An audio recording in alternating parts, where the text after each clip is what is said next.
Welcome to Voices from the Hill, celebrating the vibrant literary voices of the San Francisco Bay Area. I'm your host, Jennifer Barone, along with Joseph Carboni, owner of Telegraph Hill Books. Each episode, we sit down with a local author to explore their creative process, inspirations, and the unique stories that shape our community. Today, I'm excited to be joined by local legend and storyteller Stuart Schuffman, aka Broke-Ass Stuart, author of the book The Worst of Broke-Ass Stuart, 20 Years of Love, Death, and Dive Bars. For over 2 decades, Stuart has chronicled life in San Francisco for The Examiner, SF Gate, and more, and even ran for mayor and received over 20,000 votes. Today, we'll talk about his journey as a writer and a world traveler, and with a long-time love affair with the city of San Francisco, what inspires him to continue to live and write in the Bay Area. So let's jump in. Stuart Schuffman, Broke-Ass Stuart, welcome to Voices from the Hill. Hello. Thanks for having me. Yay, I'm so excited about your book. Let's kick it off with having you read a little passage. Yeah, this is going to be great. It's a bit about North Beach, really. So I read a lot about bars because I've had different columns about bars, but as you'll see, it's not like go here, drink that. It's like a story where the bar is kind of the main character. So this one's from when I had a column in 7x7 called The Weeknighter, because weekends are for amateurs. And so this is from 2014. So it's about Columbus Cafe, which is down the street from here. It's different ownership now, and so I don't think I mentioned the drink tokens. I think they still do it, but it might be a different deal, so I don't know. So just keep that in mind. The first time I went to Columbus Cafe was with a con artist named Nelson. At least that's what he said his name was. I guess I'll never really know his real name, not that it matters. It was also around the same time that I became Broke-Ass Stuart.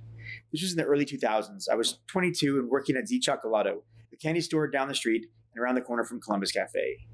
It was here that I conceived the idea for the first Broke-Ass Stuart's Guide to Living Cheaply zine, a little 30-page pamphlet that launched my life in such a bizarre direction.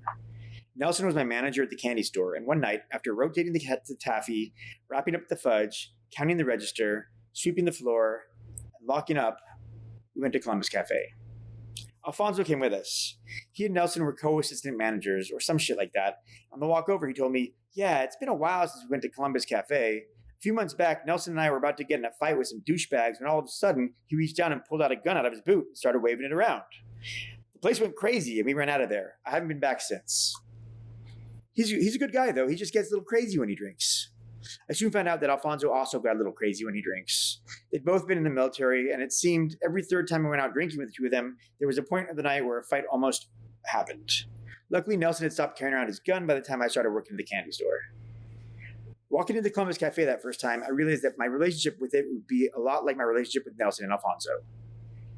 It would be a lot of fun, but there would also be the possibility of things very quickly getting out of hand. That's just how Columbus Cafe was, and still is, really. The bartenders have incredibly heavy hands, and the drinks are cheap, so drunkenness comes on fast and hard. Plus, they have the best happy hour in the city. For every drink you buy, they give you a token so you can redeem a free drink next time. The tokens don't expire. Back then, you could redeem these tokens at any hour, whereas now you can only redeem them during happy hour. Either that or the bartenders just liked us since we spent so much time there. Bars are a lot like people in the sense that sometimes you can understand everything about them from the first second you meet. I could tell I was going to love Columbus Cafe. First opened in 1936, it served the many longshoremen who were in San Francisco at the time. Columbus Cafe has always been a working-class bar with a devoted clientele. While in recent years, San Francisco has dramatically shifted from blue-collar towards Google collar. Have they invented that yet? Columbus Cafe still manages to attract people that span the entire range of the socioeconomic spectrum. I've sat at that bar under the neon beer signs, sports gear, and nautical memorabilia, tipping back pints with everyone from Hell's Angels to tourists, and from plumbers to whatever you call those slick fucks who work in finance. There are usually a few woo girls chirping out their mating call by the jukebox while someone is getting taken to town on the pool table. Columbus Cafe can be everything to everyone, so long as you like bars that are divey, dark, and don't take shit from anyone. One day, a few months after I started working at Z Chocolado, Nelson completely disappeared, and when he did, he took a lot of people's money with him. It wasn't until then that any of us realized everything he said was total bullshit. His whole background, all his stories, even his name. Apparently, he'd stolen the identity of the real Nelson from a guy he bunked with in the military. I guess that part was true, at least. Besides making off with money from the shop, he'd also borrowed money from pretty much everyone he knew besides me. I didn't have any to lend him. I never saw Nelson again, and a little while later, moved on from slinging candy and became a waiter at Pasta Pomodoro down the street. While I'll never know who Nelson really was, I'm eternally thankful that he turned me on to Columbus Cafe. Well, that and the fact that I never let him borrow any money. Wow, Z Chocolado, Columbus Cafe, and what was it? The pasta? Pasta Pomodoro, yeah. Oh my goodness, you worked like almost all over the neighborhood. Yeah, I've been all over. I've been here for almost 25 years in the city, so I've had a lot of different jobs. We were talking a little bit when you first came in about like how the city is constantly evolving. You said it was like a living organism. Sure. Essentially. Are there places that you really just like your heart loved and you felt really connected to that were maybe like established in the city for a very long time and had that flair to it, that like essence that closed down for some reason you felt? Oh yeah, so many. I mean, just right off the top of my head, the Gold Dust Lounge and Lefty O'Doul's both closed because the same piece of shit. His name is the fuck is his name? John Handlery. Fuck you, Handlery.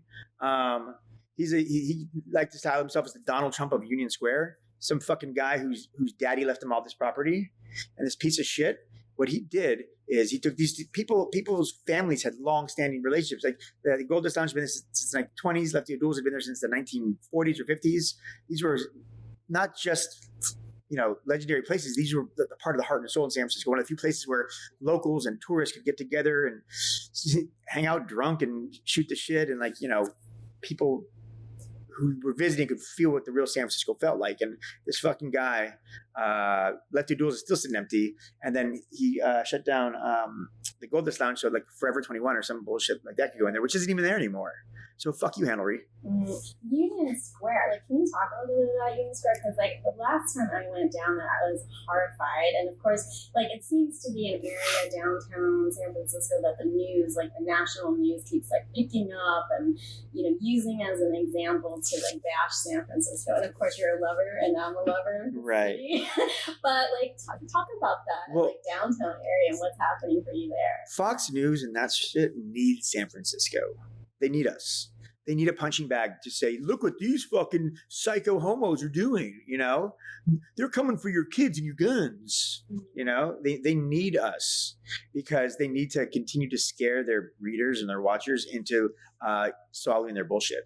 So you think it's like sensationalized? 100%. Don't get me wrong. Union Square has problems. It's very empty, and it's because of greedy landlords mostly.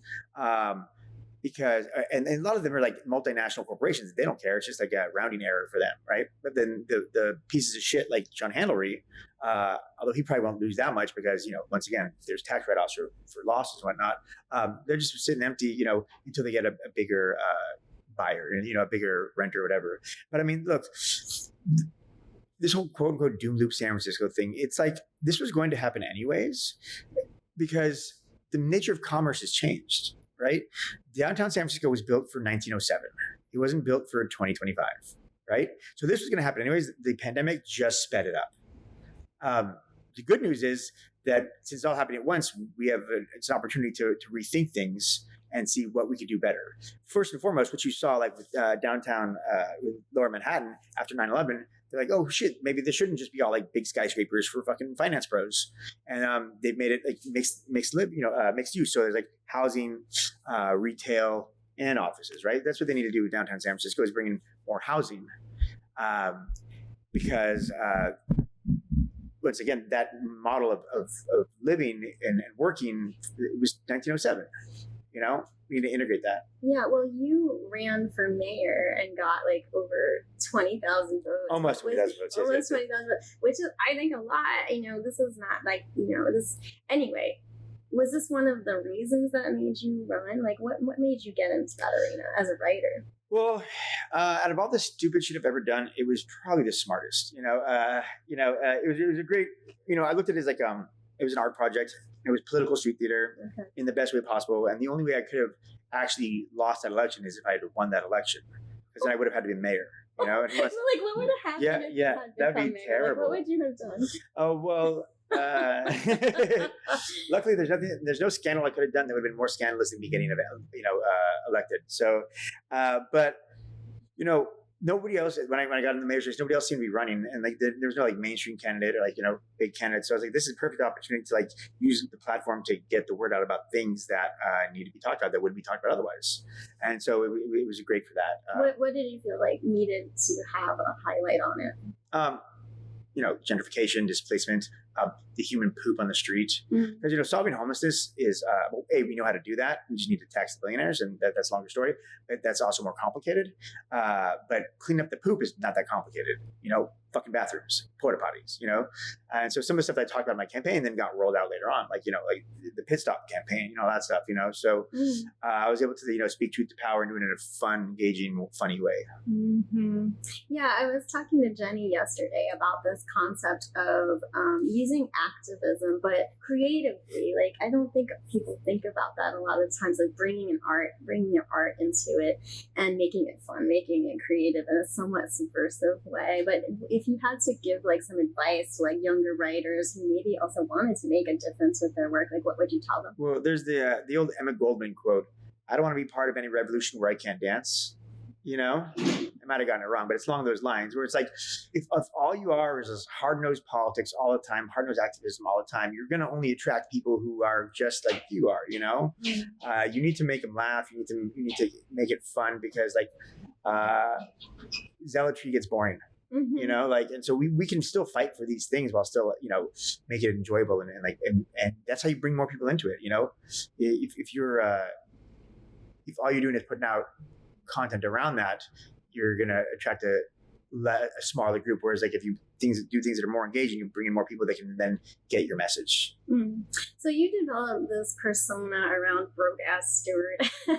Is it because like, did that persona come on because this is such an expensive city to live in, but you're also an artist and a writer? Like, tell us, like, how did that come to be? If I knew that I'd still be doing this when I was 23 when I started doing this, if I knew I was still doing this when I was 45, I might have chosen a different name.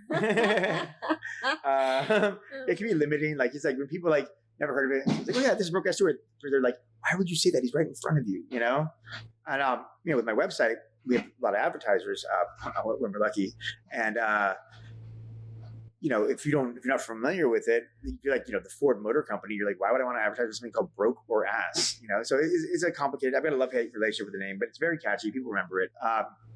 I was broke. I was working at Pasta Pomona. I was working at Z Chocolate down the street. And this woman came in. So this guy from my neighborhood growing up in San Diego came in. And the woman who's now his wife was him, and she gave me her business card, and they were leaving and said, travel writer. I said, I want to be a travel writer. So I said, be when I invented Broke-Ass Stuart, and it was just like little zine.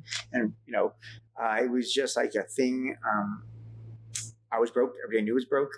We're all like 20, early 20s, straight out of college, and wanted to do something that we were collecting everybody's knowledge, but together something that we could share with everybody, and that was a zine. And then here you are. You've written for Lonely Planet. Like, what other? Condé Nast Traveler. Condé Nast Traveler, yeah. The Examiner. 7x7.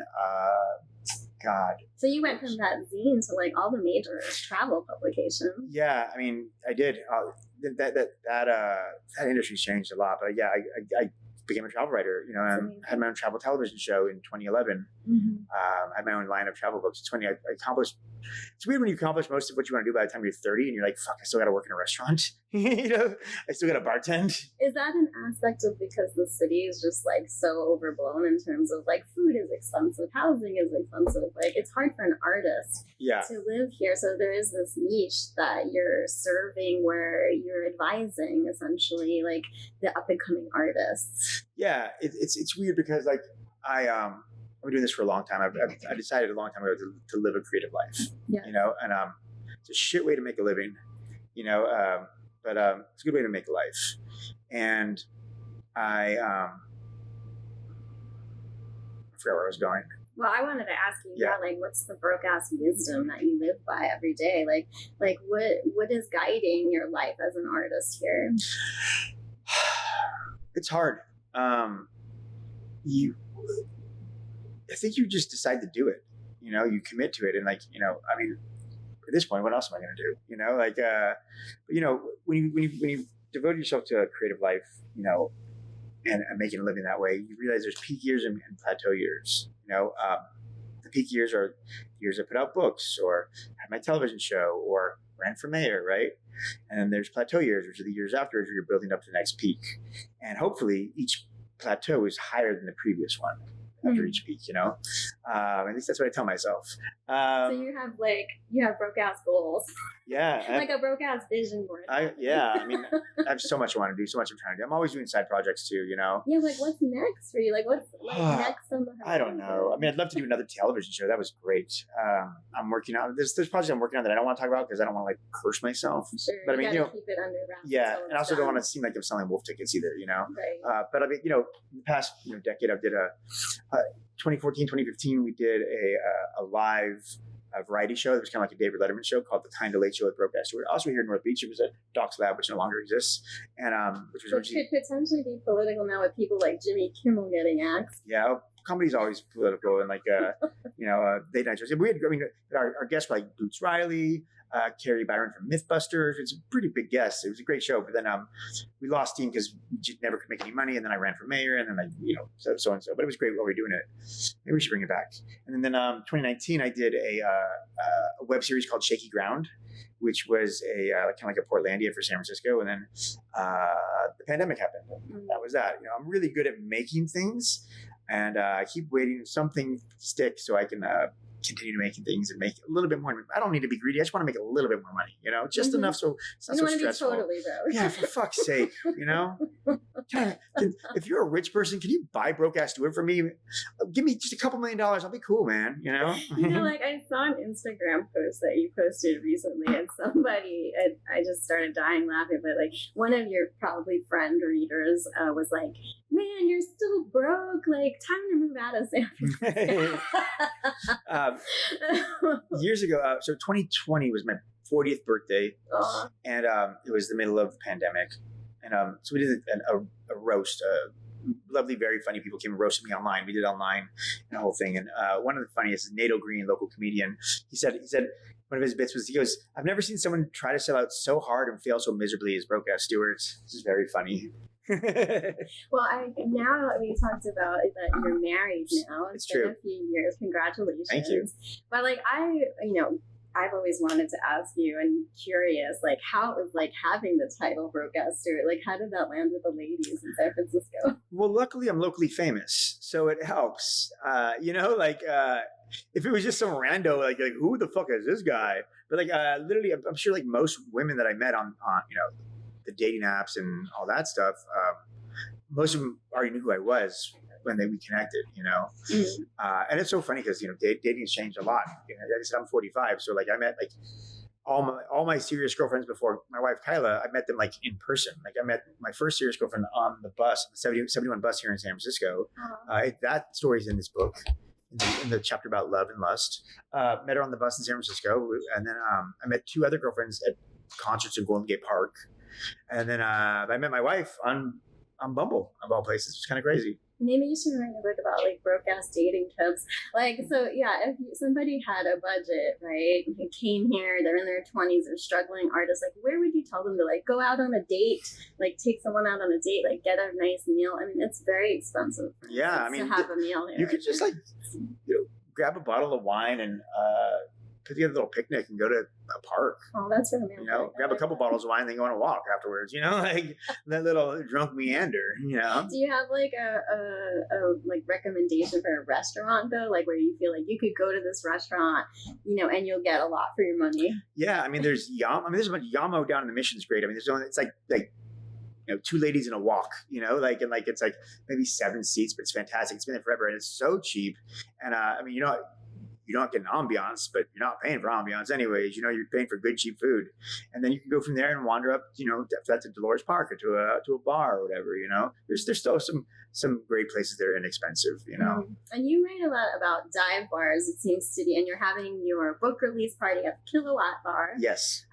What is one of your Kilowatt Bar aside, because you're having your book release there, but what is like one of your absolute favorite go-to dive bars? So so many, but Specs and Vesuvio are like, I used to call Specs, Vesuvio, and Tosca the holy trinity of SF dive bars, but Tosca is no longer a dive bar, unfortunately. They've amped it up. Yeah, now it's like a fancy restaurant. I'm glad it still exists, but I do miss when it was a dive bar because it was pretty special.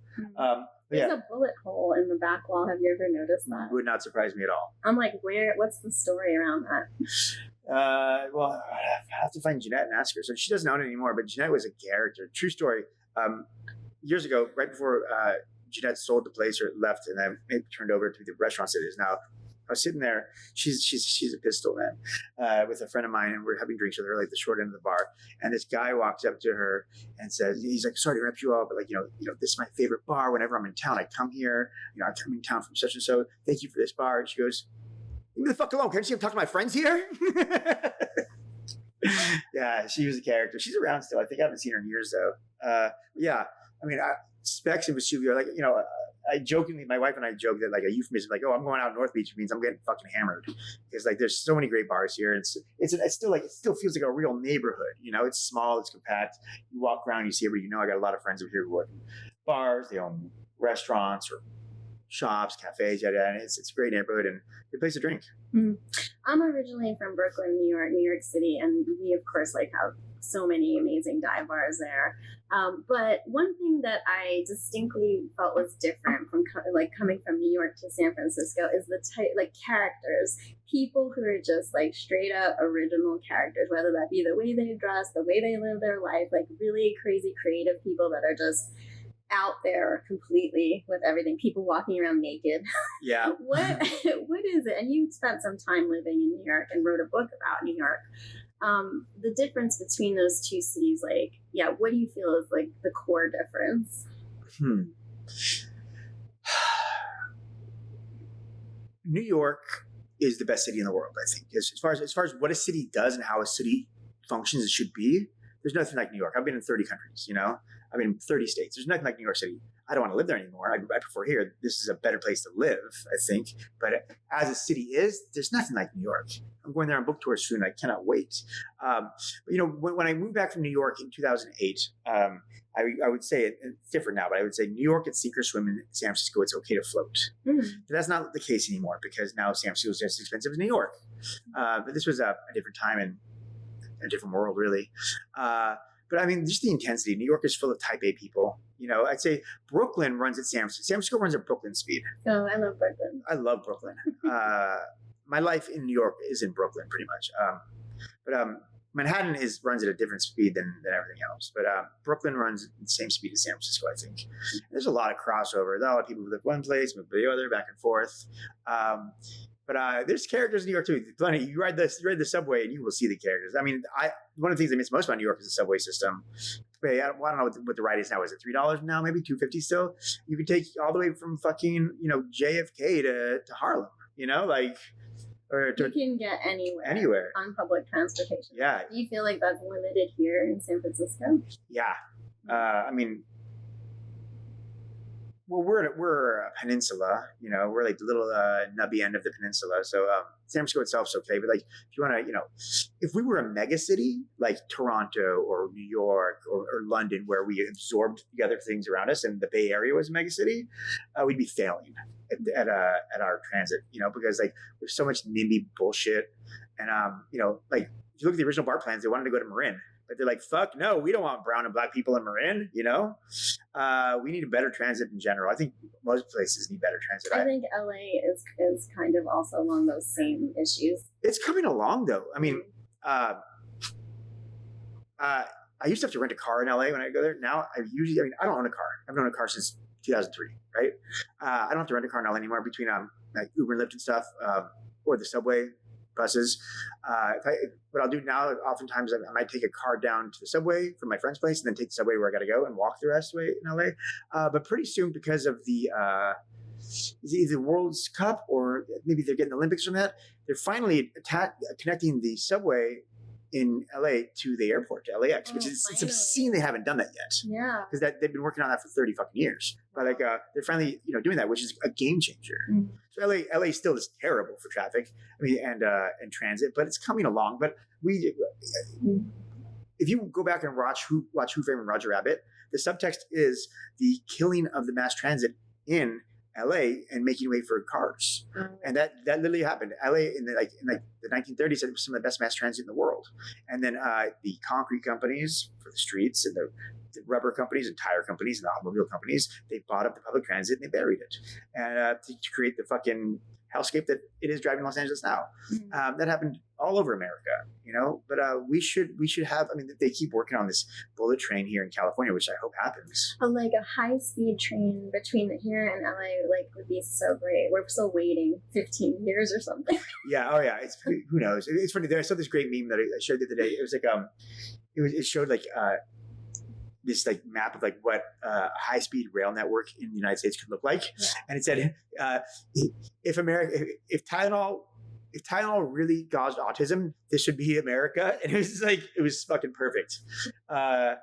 It made me laugh way harder than it should have. But yeah, we need better transit.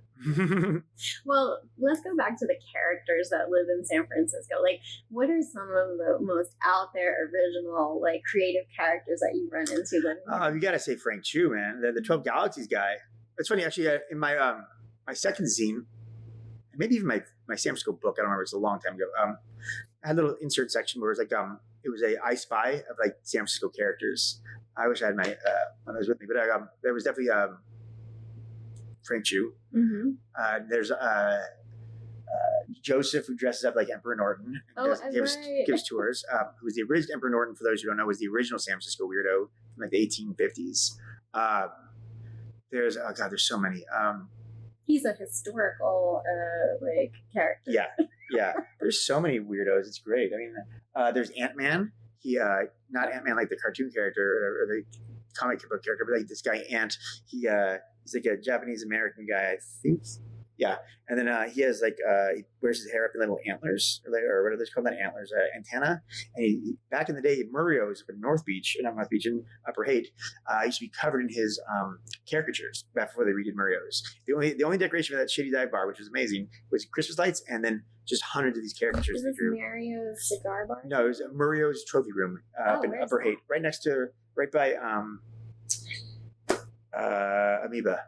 Oh. Yeah, this was like when I first moved here. It was like the only bar I could afford to drink because like beers were like $1, and I didn't have, it was like 2002. Yeah, so there's plenty of characters, and there's people I don't even know. There's like like the classic San Francisco stories of like 6 months ago, a year ago. There's a crazy person who was like attacking a tourist in Castro, and two naked guys jumped in and beat him up. Wow! All they're wearing is like shoes and a cock sock. Like wow! Can you imagine just coming across that scene and being a tourist? Yeah, you're they're like everything they said about this sound is true. Exactly. Oh my gosh. It just has to happen in Union Square, and Fox News will be all over it. Yeah. Well, some people have either like grown up in San Francisco or lived here for many years, but tend to feel disillusioned, like with changes that the city goes through and the tech booms and the crashes and all that. But after all these years living here and writing about San Francisco, do you still love San Francisco deeply in your heart, or does it break your heart sometimes, or both? Yes, and all the above.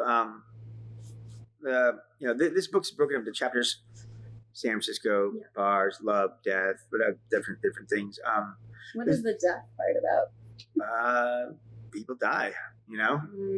I'm fortunately have this very strange skill of being able to write a fucking damn good eulogy. So I'm very blessed, and luckily I haven't had to write too many of them. So it's the shortest chapter in here. Have you had to deliver eulogies? Mostly just by written out, not in person. Not. Although I'm trying to think. When my friend Angie died, and I wrote about her, and she's in this book. I think I might have read it at her like gathering which was at Slim's. And that still existed because she worked at Slim's when she died. I think her mom asked me to read it. I don't remember. It's a while back now, 2016, 2017. Do you also write poetry? I do. There's probably poems in every chapter here. Right. Yeah. What is your go-to art form for, let's say, when you are tapping into the emotional? Probably poetry, yeah. Where do you read it? Like, because there's so many great like open mics or venues for poetry here. It's been a while since I've really done it. That I've read at the Leonard Cohen Festival because I got some stuff. Obviously inspired by Leonard Cohen. There's times where I come up at 16th and Mission at Bart, and they happen to be like, oh, it's the it's the poetry thing, and so I'll read something there. And I can read something real quick here in the book. That'd be wonderful. Let's see, I gotta find it.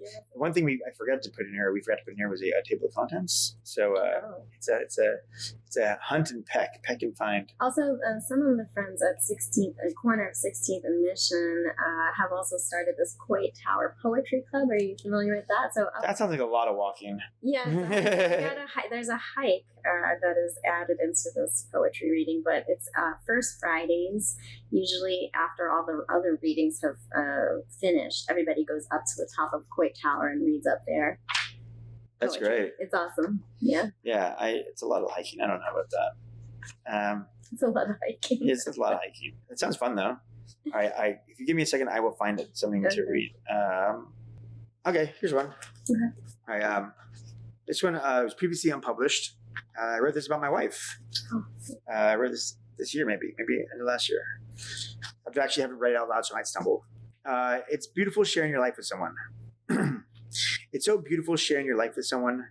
The little morning murmurs when they stir next to you, still sleeping but smiling, when you lightly kiss them before padding off to begin your daily routine. You share a secret language, often conversing with just looks and smirks, or nonsensical noises and strangely uttered phrases that form the patois of your island of two. Sometimes you look over while they are captivated by a project and their toes twinkle asynchronously to Erykah Badu's Danger, and somehow, impossibly, your love grows deeper as you witness them so fully. When you share your life with someone, the best holiday can be a Sunday with nothing to do, interweaving your legs with theirs while watching pirated movies in bed all day, arm tickles, making them tea. That feeling of coming home to your person, whether you've been gone for a few hours or weeks, is the finest kind of addiction, since it's the only one that makes you feel complete. Not that you're incomplete without them, but rather the joy of being a we is when two glittering beings can join, not to fill each other's missing pieces, but to create a grander whole. The end. Beautiful.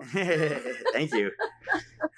I mean, part of me is feeling like after our discussion, like something about this philosophy, right? And what I glean from that poem of really being present for the little things and the things that are just happening kind of in the moment. But there's something maybe philosophically about being an artist, being broke, right. being here, that there's an immediacy of a presence, and that people might be more important than things. But how are you feeling? What's the one last piece of wisdom that you would kind of impart to people to be awake for, to be present for, while being here in San Francisco? Life's not about what you own; it's about what you do.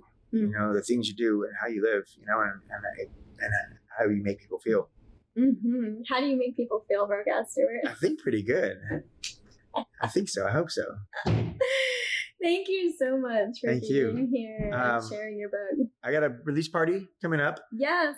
On October 17th at Kilowatt Bar in the Mission. There'll be drag, burlesque, live music, circus performance, and readings, and fucking rock and roll. It's going to be so much fun. Please come out. Tickets will sell out, so get them now on the kilowattbar.com website. Yes, and for listeners who want to learn more about Stuart Schuffman, a.k.a. Broke-Ass Stuart, and his work, you can visit brokeassstuart.com and go out and buy his forthcoming book. It's out now, The Worst of Broke-Ass Stuart, 20 Years of Love, Death, and Dive Horrors. Come down to Telegraph Hill Books and your local independent bookstores and demand it now. Thank you so much for being here. I appreciate it. Thank you.